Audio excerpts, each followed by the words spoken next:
In the heart of the city, where the streets buzzed with life and the air smelled of roasted corn and car exhaust, there lived a young woman named Charity. She was the kind of beauty that made people stop and stare, the kind of woman who could silence a noisy bus park just by walking past. Her skin glowed like morning light, her eyes were deep and mysterious, and her smile seemed to pull hearts like a magnet.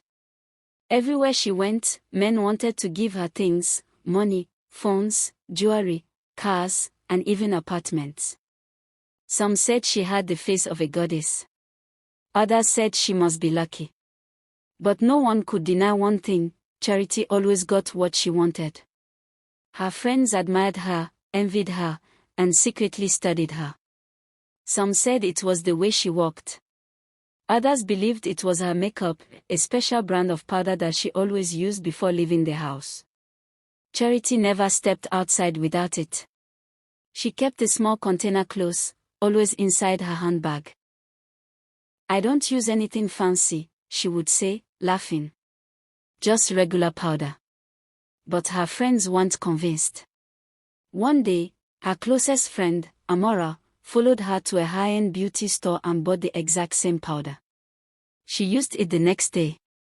But nothing happened. No man noticed her.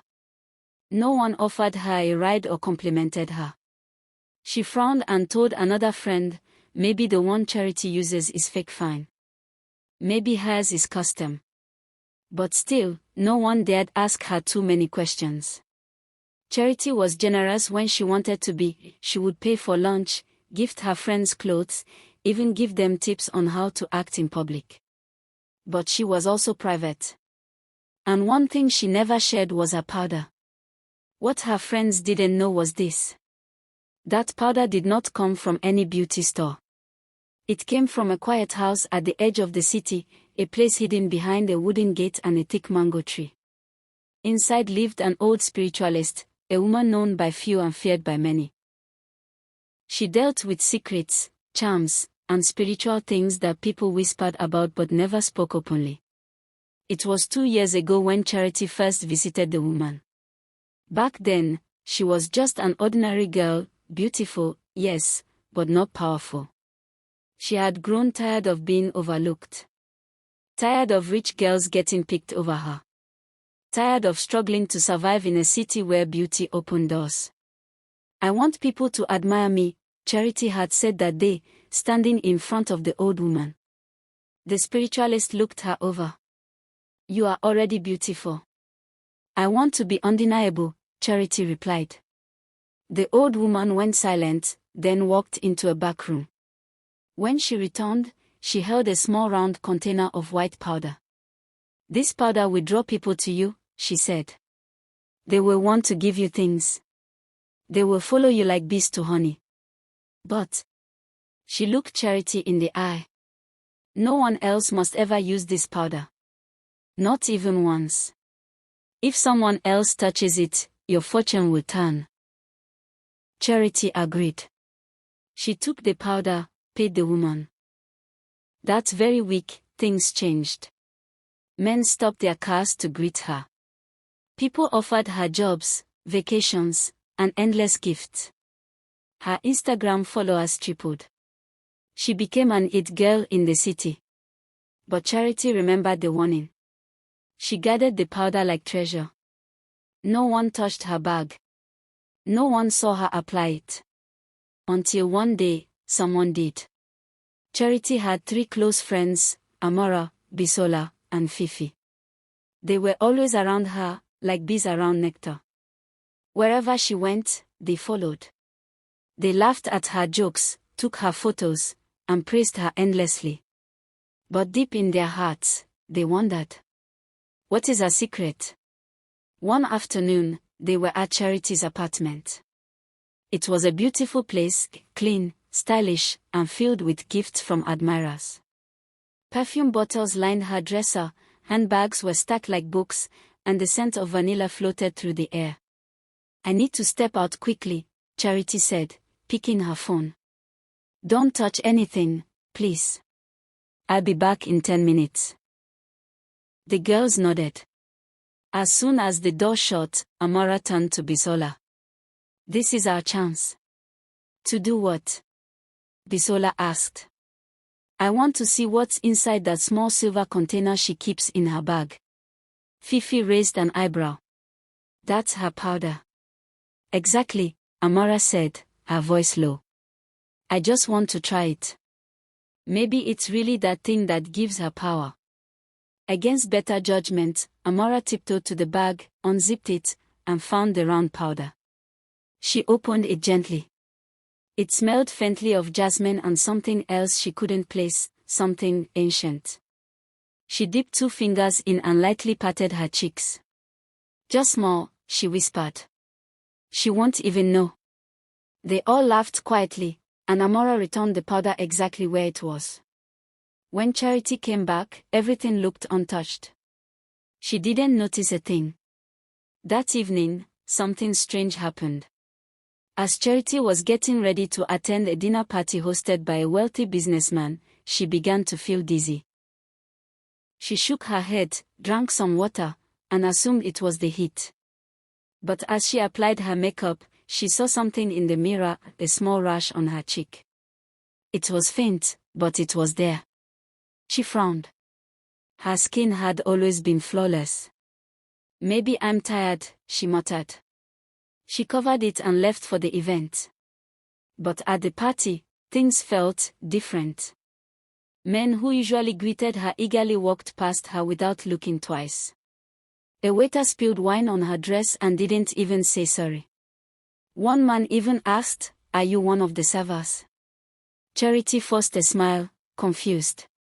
Her charm, the attention, the pull, it was gone. The next morning, it got worse. Her eyes were swollen. Her voice sounded hoarse. And her skin, once her pride, had developed small dry patches along her jaw. She rushed to her mirror and opened the powder container.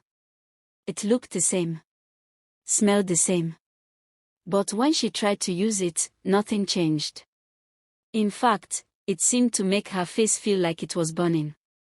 Panicked, she called the spiritualist. The number was still saved as anti-peace. She didn't pick up. Charity dressed in a long hoodie, wore sunglasses, and drove across town to the house where she first got the powder. The wooden gate was still there. The mango tree too. But when she knocked, a strange man opened. "There's no one like that here," he said flatly. "But I came here before," she pleaded. "I've lived here for 10 years. No such woman." Charity stepped back, her stomach turning.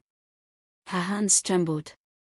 The house looked the same, but it suddenly felt unfamiliar, like it had never existed. For the next few days, her health got worse. Her beauty faded quickly. Her smooth voice became scratchy.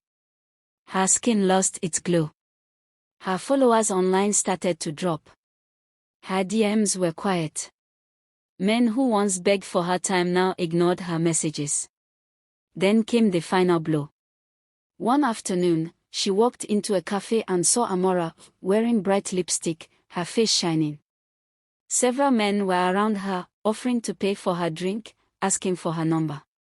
Charity froze. She walked up slowly. "Amora." Amora turned and smiled awkwardly. "Oh, hey." Charity looked closely at Amora. Her chest tightened. Her mouth felt dry. "You used it," she whispered. Amora looked down. "Just once. That day you went out. I only used a little. But it worked." Charity couldn't speak. Her legs shook. She turned and walked out into the sun, her mind spinning. That night, she collapsed in her apartment. After that night when she collapsed in her apartment, Charity woke up on the cold floor, drenched in sweat. Her head pounded. Her eyes stung. Her once beautiful face felt swollen. Her skin itched terribly. She crawled to the mirror. What she saw made her scream. Her once smooth, radiant skin was now covered in blotches. Her lips were dry and cracked. Her cheeks were hollow. Even her eyes had lost their sparkle. "No, no," she whispered. She reached for her powder, opened it, and pressed her fingers into it. She rubbed it on her face in desperation. But this time, it did nothing. Her skin burned, and her eyes watered. The charm was gone. She grabbed her phone to call the spiritualist again, still no response. She tried searching online for any clue about where the woman might be, but nothing came up. It was as if the woman never existed. There was no trace of her. Her mind raced back to what the spiritualist had warned. If someone else touches it, your fortune will turn. Charity finally understood. Amara had ruined everything. Even if it was just one touch, it had been enough. Suddenly, the same city that once worshipped her fell silent. No more good morning text. No more deliveries. No more invitations. When she stepped outside, people no longer stared in admiration. Now, they whispered. They pointed. Some took pictures of her with shocked expressions. "Is that Charity? No way. What happened to her?" Her apartment became quiet. Too quiet.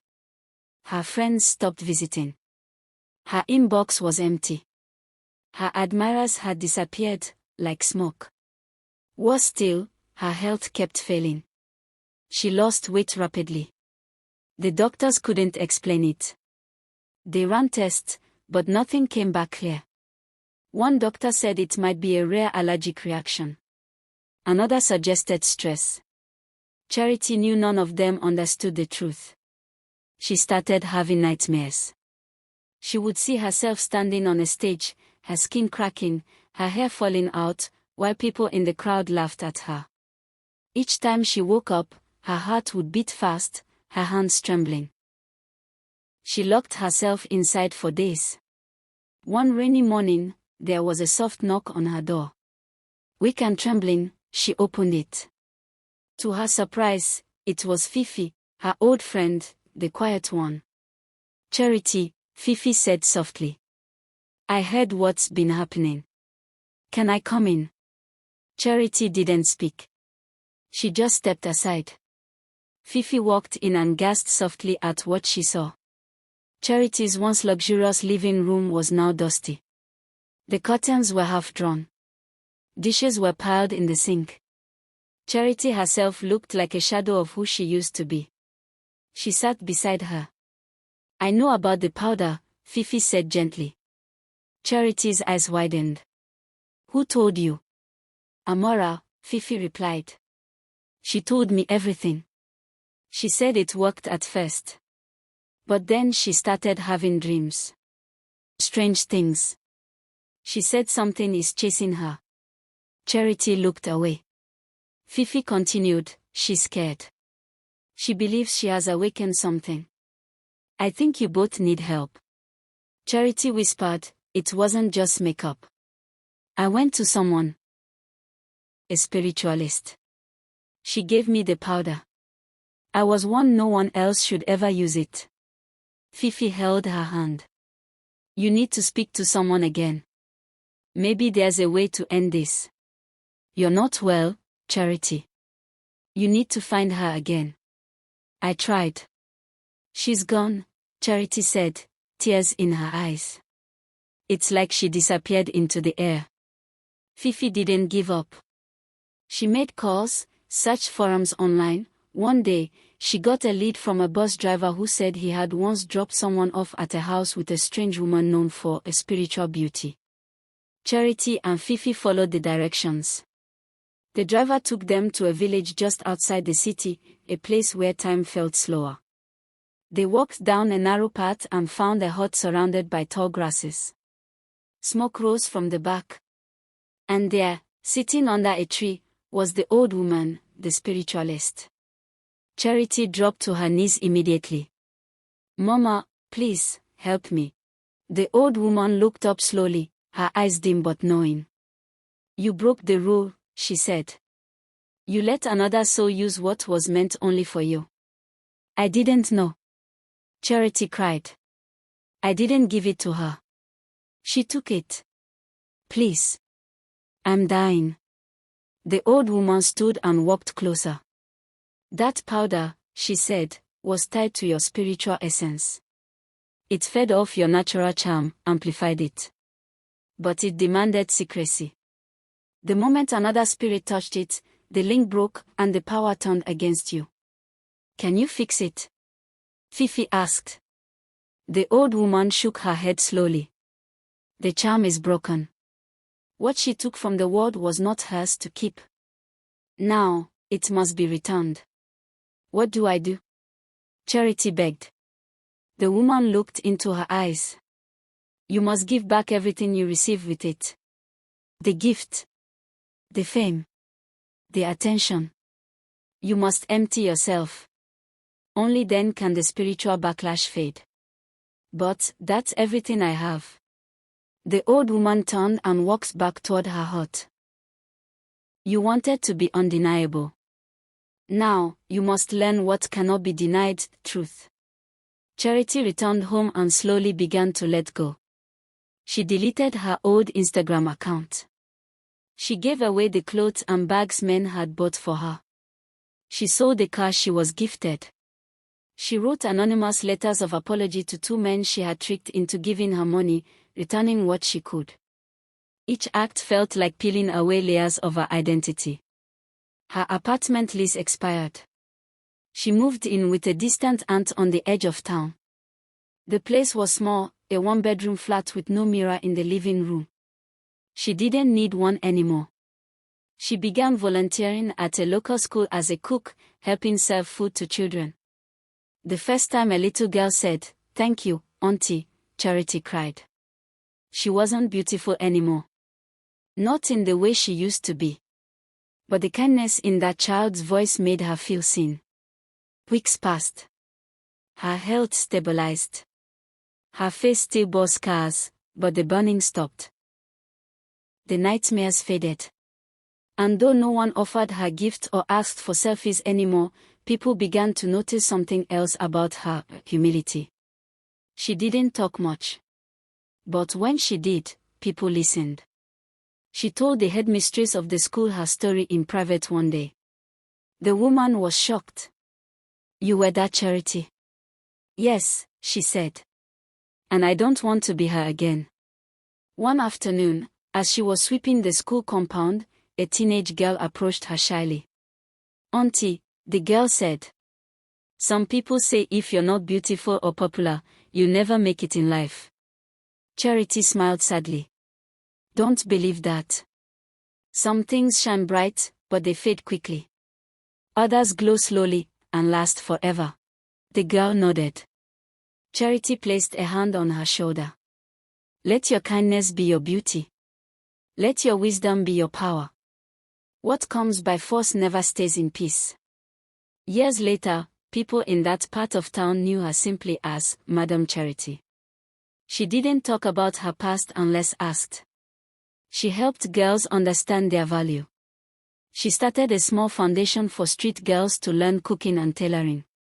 Her face never fully returned to its former glory. But her soul did. And those who once admired her from afar now respected her deeply, not for what she looked like, but for who she had become. Time moved on, quietly and steadily. Charity no longer lived for praise. She now lived for purpose. She wore simple clothes. Her hair was natural and tied back most days. She spent her mornings teaching young girls how to cook, sew, and speak with confidence.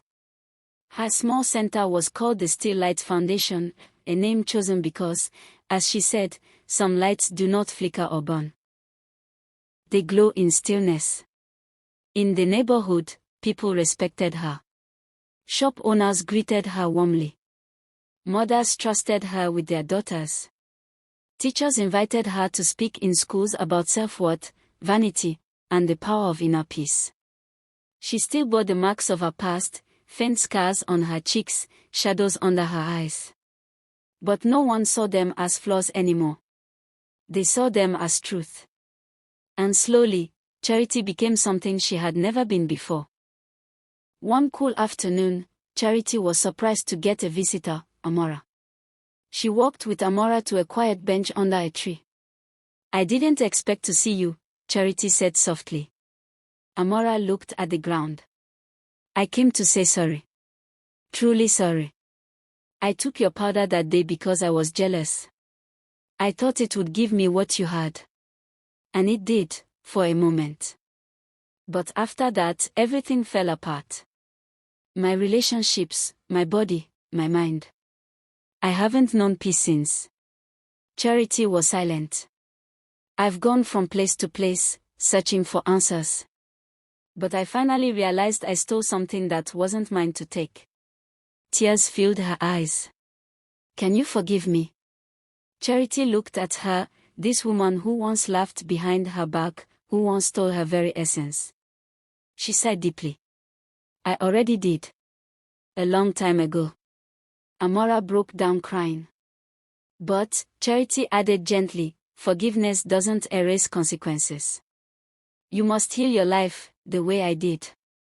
Slowly. Honestly. Without shortcuts." "I don't know how," Amora whispered. "You start by being quiet," Charity said. "By listening more than you speak. By serving before seeking."